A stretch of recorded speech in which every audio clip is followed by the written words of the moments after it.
네, 안녕하세요. 오늘은 영상 2개 올리네요.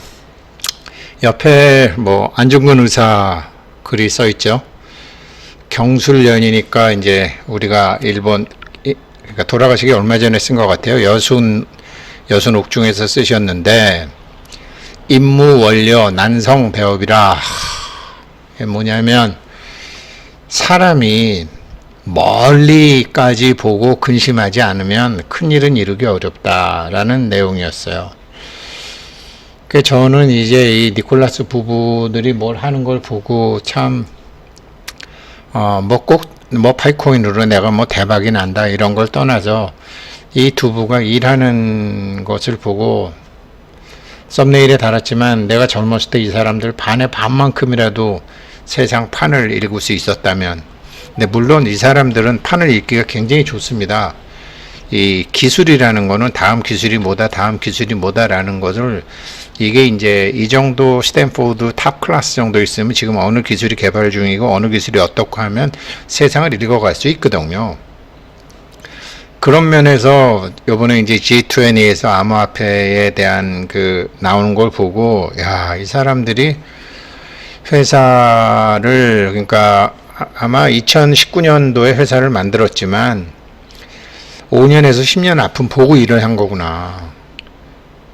참 파이코인이라는 거 참 이거 엄청난 거다. 그러니까 전 여태까지 GPT 챗이라든지 애플 비전 프로 이런 거, 이게 벌써 다 10년 이상 다 연구하는 거잖아요. 그러면 이게 이제 나중에 세상에 나오게 되면 어떻게 된다, 이런 거를 이 양반들은 다 아는 거죠. 좀 상세히 말씀드리면 이런 거죠.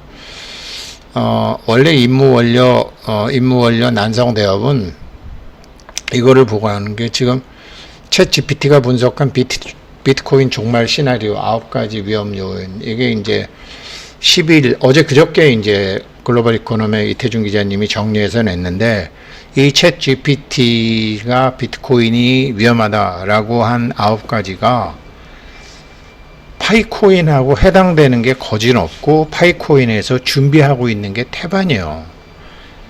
그래서 원래 이제 전 이거 손흥민 아버지 때문에 알았습니다. 손흥민 아버지 손흥정 씨가 임무원료 필요근우라는 말을 하고 난성대업이라는 말도 하더라고요. 내가 한번 어떻게 아들을 키웠나 보니까, 사람이 멀리 보지 않으면 반드시 근심과 우려가 있기 마련이다. 그러면서 이 말은 이제 안중근 의사도 난성배업으로 바꿔서 한 얘기다. 자기가 지금 이제 춘천에서 아이들을 키우지만 무조건 기본기부터 키운다. 멀리 봐야 되니까. 근데 우리는 중학교, 고등학교 때 당장 성적 때문에 망가지는 경우가 많죠. 그래서 이 챗 GTP가 분석한 비트코인 종말 시나리오 9가지를 보게 되면, 이거 같은 날 나왔죠. 비트코인 실패했다. 5년 내지 9년 사이에 보안 깨진다. 사이버 캐피탈 CEO가 얘기하는 거나 같은 얘기를 하고 있어요. 저스틴 본이 얘기했죠. BTC Security Model is broken. 어쩌고저쩌고인데, 이게 뭔 소리냐면, 비트코인이 5년 내지 9년 안에 51% 공격을 받아, 과반수 이상의 공격을 받아 보안이 깨질 것이라는 경고가 나왔다.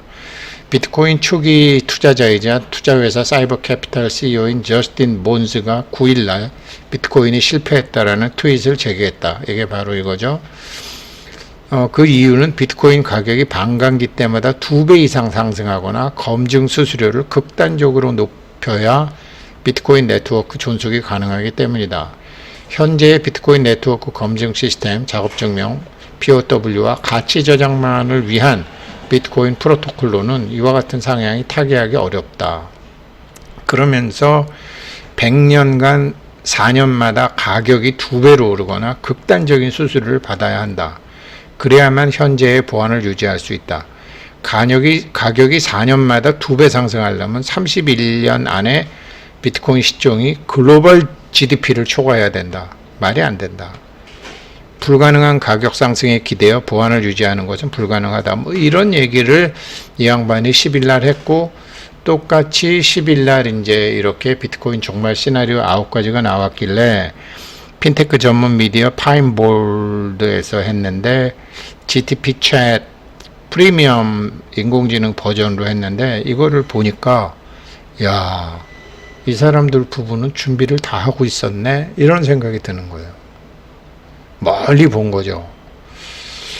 그 내용이 어떻게 되냐면요, 9가지 중에 첫 번째가 이제 기술적인 취약점, 아까 51% 공격, 블록체인 분산화를 무력화시키는 공격, 50% 공격이 가능하다. 이게 왜 그러냐면 이게 비트코인 재단이라는 게 사토시 나카모토하고는 아무런 관련도 없는 거잖아요. 그래서 이 비트코인 네트워크 컴퓨팅 성능의 50% 이상을 제어하게 되면 마음대로 할 수 있다. 그리고 또 이런 게 양자 컴퓨팅이 생기게 되면 챗GPT는 양자 컴퓨터가 강력해지면 비트코인 암호화 보안 조치를 깨뜨릴 수 있다. 야, 사토시 나카모토라는 사람이 살아있으면 여기에 대한 답을 해줄 텐데 다른 사람이 답을 해줄까요? 근데 파이코인은 이런 거를 알고 어떤 방법을 썼죠? 노드 수를 엄청나게 늘켰죠. 엄청난 노드. 지금도 노드해라. 노드 보상이 제일 크잖아요.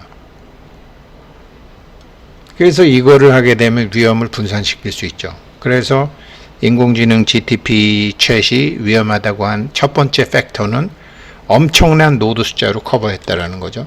두 번째가 규제 및 법적 문제.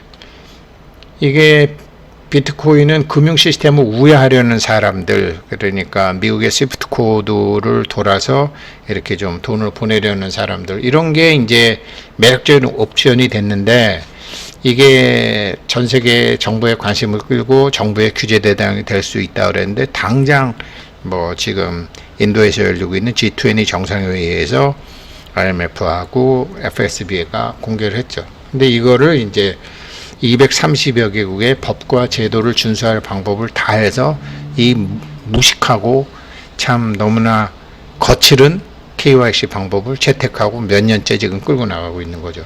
그 두 번째 문제도 준비를 했다라는 소리죠. 멀리 봤다라는 소리죠. 경제적인 요인은 있는데 비트코인의 가치화 채택은 이제 수년 동안 뭐 금리라든지 외환이라든지 여러 가지 이제 제도하고 뭐 이런 게 있잖아요. 그래서 이게 이제 달러가 위험하다, 뭐 화폐 전쟁, 화폐 위험 이런 게 있는데 앞으로는 비트코인이 선점을 했지만 더 뛰어난 기능을 갖춘 새로운 암호화폐나 기술이 나올 것이다. 이게 철저하게 이거를 1인 1계정 원칙으로 하고 진짜 휴먼을 통해서 하는 실명제를 하고 있잖아요. 이런 것 때문에.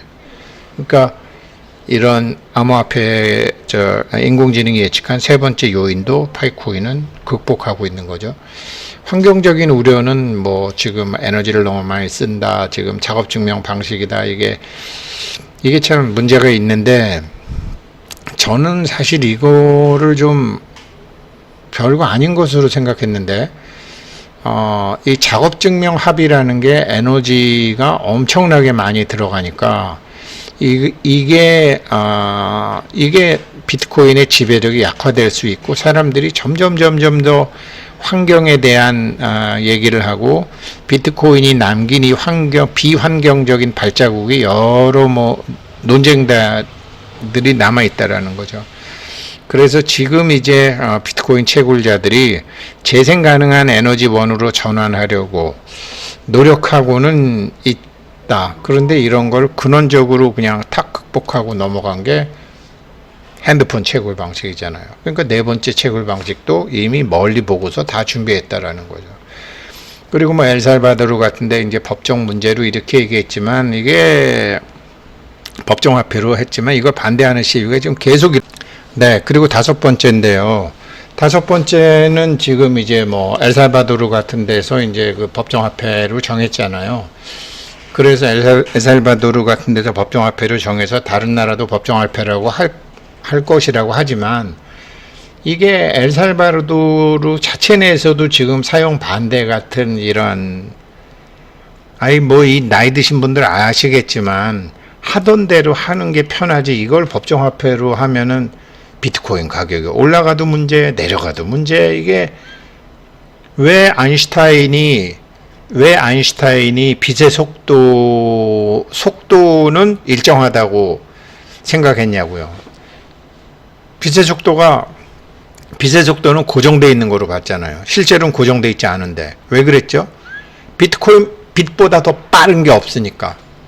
그런데 암호화폐 비트코인이 이거를 갖다가 법정화폐로 하려면 이거보다 더 안정적인, 비트코인이 안정적인 통화를 해야 되는데, 물론 엘살바도르 통화보다는 안정적일 수 있겠지만 안정적이 아닐 수도 있죠.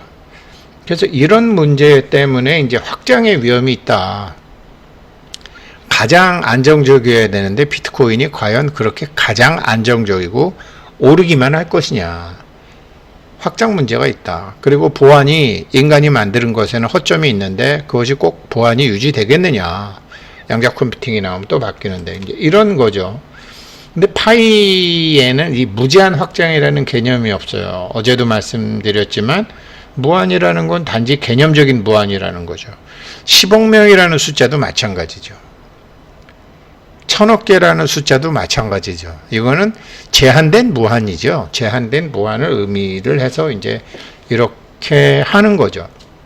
그래서 이런 식으로 이제 너무 멀리 내다봤고, 여섯 번째는 내부 갈등인데, 이게 비트코인 커뮤니티 내에서 개발하는 거와 관련해서 내부 분쟁이 산발적으로 발생했다. 이게 뭐 비트코인 캐시, 비트코인 골드, 뭐 이게 하드포크, 뭐 우리나라 어떤 교수님도 뭐 비트코인으로 해서 자기가 막 코인 만들어서 뿌리고, 이게 비트코인을 홍보하는 게 아니라 비트코인에 대한 통일된 비전을 유지하는 게 이게 문제라는 거죠. 파이코인은 뭐 그런데 파이코인은 여러 가지로 그 뭐 로고까지 지금 전부 이걸 써라라고 하고 있잖아요. 내부 갈등을 최소화시키니까 이것도 준비하고 있다고 봐야죠. 그리고 재앙적인 사건, 이게 뭐 광범위한 인프라 장애, 그다음에 글로벌 규모의 사이버 공격, 아까처럼 양자 컴퓨팅, 이렇게 해서 비트코인 네트워크가 일시 중단돼서 장기적인 피해를 입을 수 있다. 예상치 못한 사건에 직면한 비트코인 네트워크의 탄력성은 여전히 지속적인 우려로 남아있다. 이거는 파이코인도 재앙이야, 천재지변이야, 아무도 못 피하는 거죠. 이거는 정말 어떻게 할 수가 없는 거죠. 마찬가지고요. 파이코인의 숙제이기도 하고 허들이기도 하고. CBDC, 지금 당장 인도에서 그 G20 국가들이 이렇게 G20 국가들이 중앙은행장들한테 광고한 거 아니에요. 그리고 한국도 CBDC를 만들고 있잖아요.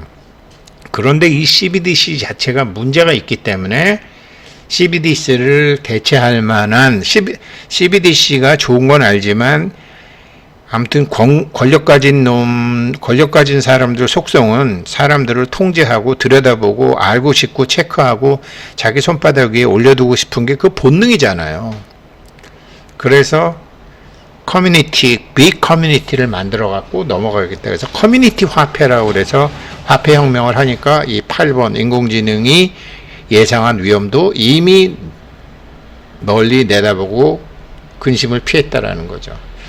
그리고 마지막에 주요 인프라 손실인데, 이건 정말, 이거 파이코인은 이거 정말 잘했더라고. 뭐냐면, 암호화폐 생태계가 거래소와 지갑 제공업체에 크게 의존한다는 점은 주목할 가치가 있다.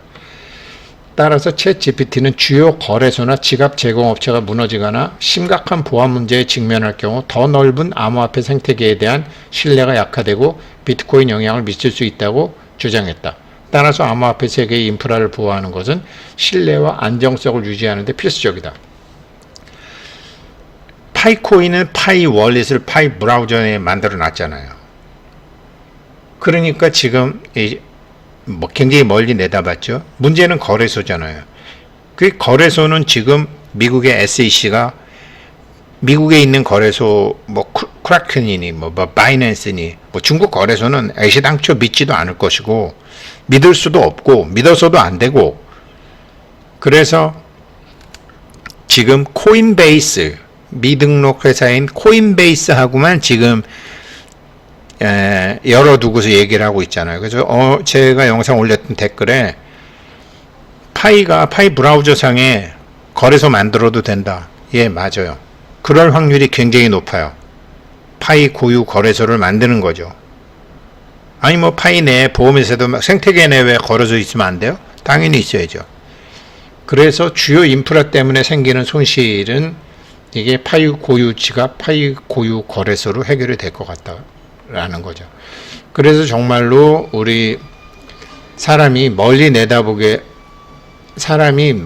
내다보는 그런 근심이 없으면, 미래를 고민하는 근심이 없으면 큰일을 이루기 어렵다. 근데 이 두 사람들은 이런 걸 다 준비를 하고 있었다라는 거죠. 그래서 제가 젊었을 때 이 사람들 반만큼이라도 세상판을 읽을 수 있었다면 이런 후회도 하고 반성도 하고 지금이라도 공부하고. 그 제가 맨날 파이 채굴 하시는 분들 복 많은 사람들이라고 그러는 거예요. 근데 그 복을 지키는 거는 나중에 금융시장에 대해서 따로 공부하셔야 된다라는 거죠.